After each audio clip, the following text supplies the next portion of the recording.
In some cases, the family members of deceased husband, they would vie each other in taking possession of the widow.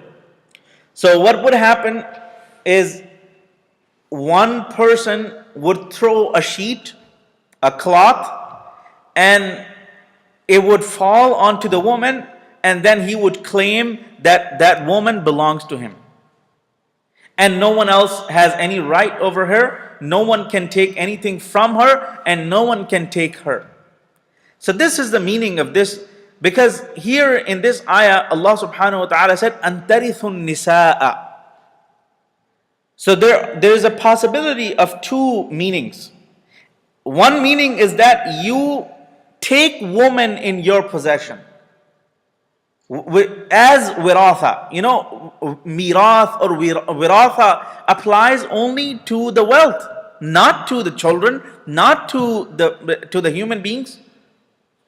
When someone dies, his wealth is distributed, not his children, not his family, not his wife. They're not distributed. So in other words, Allah subhanahu wa ta'ala is reminding these people that their custom of applying these laws to the woman that they had invented in the days of Jahiliyyah, in the days of ignorance, is equivalent of considering the woman as a property. And a woman is not a property. A woman is a human being. She has her rights, she has her feelings, and she deserves all of that. So this is one meaning, that you take woman as a property inherited. The other meaning is that you take the wealth that comes with the woman. Obviously, when the husband dies, the woman receives some portion. Now, one way of getting that wealth is that you marry that woman. Now, if you marry that woman with her consent, with her approval, that's permissible. But these people, they would not marry that woman with her consent and with her approval. Instead, they would force that woman. They would tighten the circle upon that woman, and they would psychologically torture her in order to force her to marry them. So then she would have no choice but to marry them. This is why Allah subhanahu wa ta'ala said, with compulsion, with force. So they would marry. So one way of getting the wealth that came with that woman from her was to marry her and then claim all the wealth that came with her. The other way is that they would let that woman, they would imprison that woman in their home, and they would neither allow that woman to be free or to marry another person until she would give away all the wealth that she had in order to purchase her freedom, or she would die and leave behind whatever she had. So Allah subhanahu wa ta'ala criticized all of these and demolished all of these practices. And He said, "La yahillu lakum." This is not halal for you. Which means there is no way, even if you were to take possession from worldly laws, it will still be haram for you. Sometimes you may win the case in the court. The judge may rule in your favor. The judge may decide in your favor. But if it is not halal for you, then there is no way that a judge decree and a judge's ruling will make that halal for you. That will remain haram for you if you acquired it through a haram source and through haram means. وَلَا تَعْضُلُوهُنَّ لِتَذْهَبُوا بِبَعْضِ مَا آتَيْتُمُوهُنَّ إِلَّا أَنْ يَأْتِينَ بِفَاحِشَةٍ مُبَيِّنَةٍ. And do not prevent them, so you may take back some of that which you have given to them, except if they have committed an act of extreme immorality. In that case, it will be lawful for you to take back some of the wealth that you have given to them. In this ayah, Allah subhanahu wa ta'ala has drawn our attention to another issue, and that is, if the woman has done nothing wrong, if the woman has not disobeyed the husband or failed to fulfill her duties, her responsibilities, or failed to respect and fulfill her rights, then it is not permissible for the husband to take back any of that wealth that he may have given to the wife. Sometimes this reference is made to the wealth that is given at the time of marriage, which is mahar, and sometimes this reference is made to all the wealth that is given to the wife by her husband. Either it is given in form of pocket money, or in form of a monthly allowance or a yearly allowance. In whatever form it is given to the woman as a gift or as her right, then no part of that should be taken back.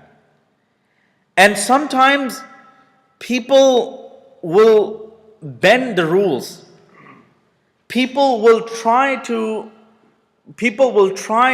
find out ways in which they can get some of that back. So they will play games. What it means is that they will draw a scheme in which they will either threaten the woman that either you give me back some of that which I have given you, or all of that which I have given you, or I will divorce you. So this is a threat. So Allah subhanahu wa ta'ala says, do not do that. And sometimes people would keep the woman and they would keep her in order to torture her. And only in hope of this, that if she's fed up with all that torture and all the pain that is caused by the husband, she would purchase her freedom. And she would say, okay, I will give you back whatever you have given me, only if you allow me to go free. Only if you set me free. So that's also haram. Allah subhanahu wa ta'ala pointed towards this in this ayah, وَلَا تَعْضُلُوهُنَّ لِتَذْهَبُوا بِبَعْضِ مَا آتَيْتُمُوهُنَّ. Imam Qatada rahmatullahi alayhi mentioned that sometimes the husband, he would not like his wife, but he wouldn't even leave her. So he would stop fulfilling her rights, he would stop giving her allowance and stuff like that. At the same time, he would not even let her go. He would not even set her free. Only because she had some wealth, and if he divorced her, she would take all the wealth with her. He would get nothing. So only to get some money from her, he would keep her, he would keep her in that place, abandoned, where her rights are not being fulfilled and no one is taking care of her. So this is also haram. وَعَاشِرُوهُنَّ بِالْمَعْرُوفِ, and live with them in kindness. This is the law of Allah subhanahu wa ta'ala, that if someone wants to establish the relationship, then it has to be on the basis of kindness, on the basis of love, on the basis of compassion, on the basis of mercy. وَعَاشِرُوهُنَّ بِالْمَعْرُوفِ, and live with them in kindness. If you cannot live with them in kindness, then you must make a choice. فَإِن كَرِهْتُمُوهُنَّ فَعَسَىٰ أَن تَكْرَهُوا شَيْئًا وَيَجْعَلَ اللَّهُ فِيهِ خَيْرًا كَثِيرًا. At the end of this ayah, Allah subhanahu wa ta'ala says, if you dislike them, if you dislike your wife or your wives, Allah subhanahu wa ta'ala said, فَعَسَىٰ أَن تَكْرَهُوا شَيْئًا. Perhaps you may dislike something while Allah has placed a great amount of good in that. وَيَجْعَلُ اللَّهُ فِيهِ خَيْرًا كَثِيرًا. So you may be disliking something, not knowing that Allah has placed so much good for you in that relationship, in that marriage, in that nikah, or in that matter. Because Allah knows best. Allah knows what is good for you and what is bad for you. So sometimes the reason why Allah subhanahu wa ta'ala has emphasized this at the end of this ayah and explained this at the end of this ayah is that we really don't know where is good for us, where is goodness for us, where is khair for us. So sometimes we may dislike something, but only Allah knows that there might be great amount of goodness in that same thing. In one verse of Surah Al-Baqarah, Allah subhanahu wa ta'ala said that they ask you about the fighting and they dislike the fighting.